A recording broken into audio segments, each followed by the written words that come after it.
Hey everybody, welcome back to the channel. This is Jeremy here, Hiltz Machine Works. I'm helping a friend of mine who lives down the road with his Super Beetle, and we are just going through this car a little bit. It's a nice car, and he hasn't really done much to it since he bought it, and we're kind of just checking things out one at a time, fixing little things, and getting it roadworthy. So what we have here is, he has a carburetor issue that we're dealing with, a Solex 34 Pict 3. This is a Mexican Solex. And I am in the process of putting together an old German Solex for him to try to see if that resolves his problem. But I just want to make a quick video here on this right here, which a lot of people call the fuel cutoff switch in the Bentley manual. I'll move the vacuum line. In the Bentley manual, it's called the Electromagnetic cutoff valve. And what it is it's just, I'm going to show you inside what it looks like off of a carburetor. But it does just what it says. It cuts the fuel off as soon as the key switch is turned off to prevent it from dieseling or running on after you shut your switch. And it can be a kind of a common problem. And so let's just take a look at some of the tests you can do on that. It's very simple. The most easiest test is to just turn the key switch on and see if you hear it click. So I'm going to walk over now and do that.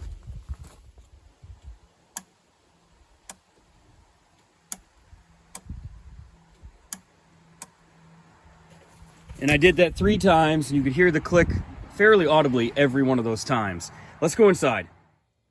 Here in the Bentley manual, it gives you the 2 tests. And the first one we just did. We checked that while it's installed on the car, just by turning the ignition on. You can hear the click. If you can't hear the click, there's definitely a problem.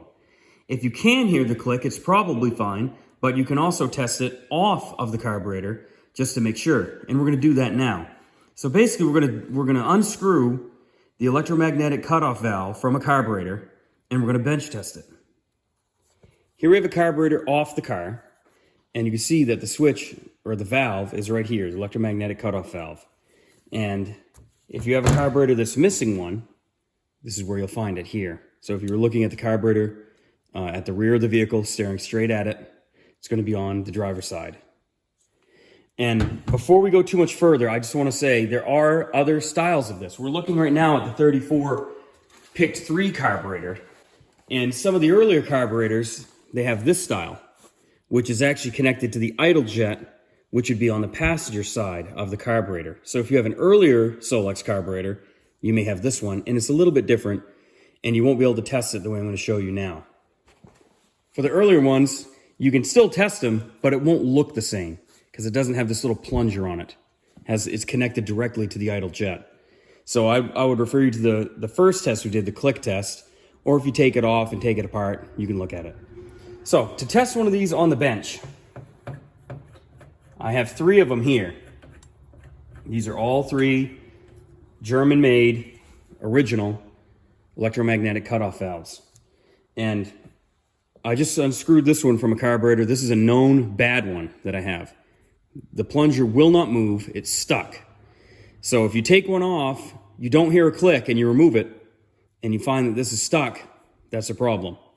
I'm going to try at the end of this video to soak this with some PB Blaster and see if we can bring it back to life, just out of curiosity. These 2 I know are good because I've already tested them. And the first thing you want to do is power wire brush with a fine wheel.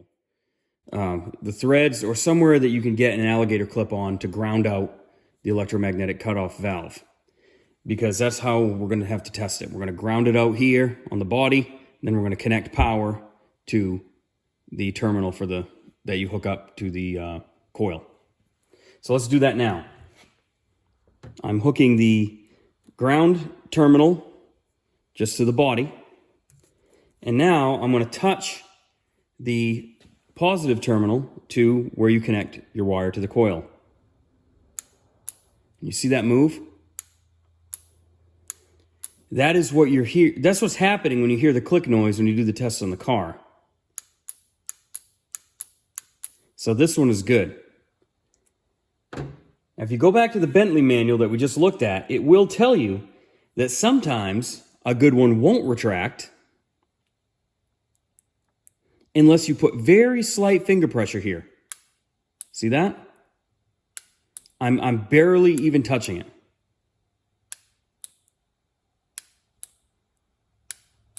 That's still good according to the Bentley manual. It specifically says on the 34 series carburetors, the electromagnetic cutoff valve may need slight finger pressure to get it to retract. So if yours does that, don't worry, still good. Don't throw it away. I soaked it with PB Blaster for about a half an hour and then just manually kind of forced it to loosen it up.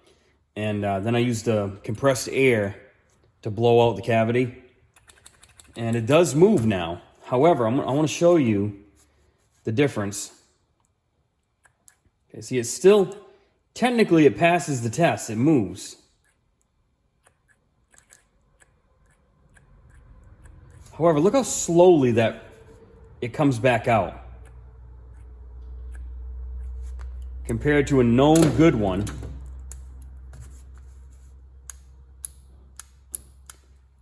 You see how crisp that is? Let's put the old one back on.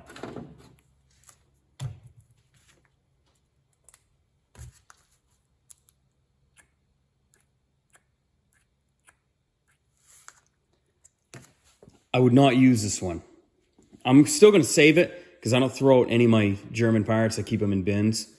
Because possibly if we kept working this and maybe spray a little bit more cleaner down in there and whatnot, we might be able to free it up.